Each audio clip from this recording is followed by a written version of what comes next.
मुझे बहुत सारी फाइब्रॉइड्स की प्रॉब्लम थी जिसकी वजह से मेरी ब्लीडिंग नहीं बंद होती थी। डॉक्टर्स ने इन केस मुझे प्रेगनेंसी के लिए भी मना कर दिया था। डॉक्टर के हिसाब से वो करीब जैसे 7 महीने का बच्चा होता है उतनी बड़ी तो फाइब्रॉइड्स थी। फिर मुझे डॉक्टर हिना के बारे में पता चला। मैं यहाँ पे आई, इन्होंने मुझे रोबोटिक सर्जरी के बारे में गाइड किया। हमने रोबोटिक चूज़ किया और उसके बाद इसका अभी 10 दिन पहले हमने ऑपरेशन करवाया।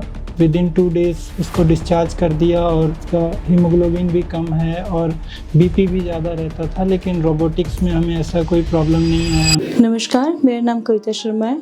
मैं सऊदी से हूँ। मुझे बहुत सारी फाइब्रॉइड्स की प्रॉब्लम थी जिसकी वजह से मेरी ब्लीडिंग नहीं बंद होती थी। डॉक्टर्स ने इन केस मुझे प्रेगनेंसी के लिए भी मना कर दिया था, पर किसी तरह प्रेगनेंसी तो हुई, पर मेरे फाइब्रॉइड्स का कोई प्रॉब्लम नहीं सॉल्यूशन हुआ। उसके बाद मेरी ब्लीडिंग मंथली चलती ही रहती थी, दवाई खाने पे रुकती थी नहीं तो कॉन्टीन्यूस रहती थी। तो 1-2 हॉस्पिटल में दिखाया मैंने, पर मुझे आराम नहीं आया। फिर मुझे डॉक्टर हिना के बारे में पता चला। मैं यहाँ पे आई, इन्होंने मुझे रोबोटिक सर्जरी के बारे में गाइड किया और फिर रोबोटिक सर्जरी से मैं 2 दिन में डिस्चार्ज भी हो गई। मेरा HB भी कम था, उसकी भी कोई दिक्कत नहीं है उसमें मुझे। और आज 10 दिन बाद मेरे टाँके भी खुल गए हैं और मैं चलने फिरने में बहुत ईजी हूँ। मुझे कोई प्रॉब्लम नहीं आ रही उस चीज़ की। नमस्कार जी, मैं मोहित, कविता का हस्बैंड। हम पिछले 7 साल से कविता को लेकर परेशान थे क्योंकि इसको फाइब्रॉइड से प्रॉब्लम थी और इसके बच्चेदानी में रसोलियाँ जिसको बोलते हैं काफ़ी ज़्यादा थी, काफ़ी बड़ी थी। मतलब डॉक्टर के हिसाब से वो करीब जैसे 7 महीने का बच्चा होता है उतनी बड़ी तो फाइब्रॉइड्स थी, पर भगवान की कृपा से किसी तरह हमारे को एक बच्चा हुआ, लेकिन उसके बाद से भी इसको ब्लीडिंग्स होती रहती थी।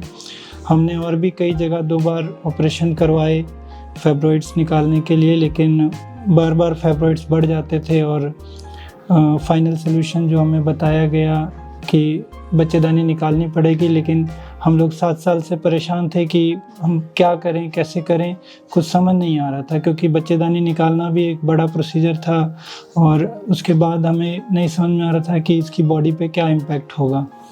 पर यहाँ डॉक्टर हिना के पास आने के बाद हमें पता चला कि हमारे पास रोबोटिक ऑप्शन है जिसमें कि बॉडी का लॉस कम होता है, खून का लॉस कम होता है और चीज़ें बहुत अच्छे से हो जाती हैं। बहुत आसानी से वो फाइब्रॉइड्स निकल जाएंगे, बच्चेदानी के साथ निकल जाएगा और कोई प्रॉब्लम भी नहीं आएगी। तो हमने रोबोटिक चूज़ किया और उसके बाद इसका अभी 10 दिन पहले हमने ऑपरेशन करवाया। विदिन 2 डेज़ इसको डिस्चार्ज कर दिया और बहुत ही माइनर कट्स बॉडी पे लगे। मतलब ऐसा कुछ ऑपरेशन जैसा कि कोई बड़ा कट नहीं लगा बॉडी पे, कुछ ऐसा कोई पेन नहीं हुआ और 2 दिन के अंदर हमको डिस्चार्ज करने के बाद अभी ये ठीक ठाक चल पा रही है। एक नॉर्मल रूटीन लाइफ में हम आ गए और उसके बाद से ना कोई हमको ऐसा कोई प्रॉब्लम आ रहा है, ना ब्लड लॉस हुआ।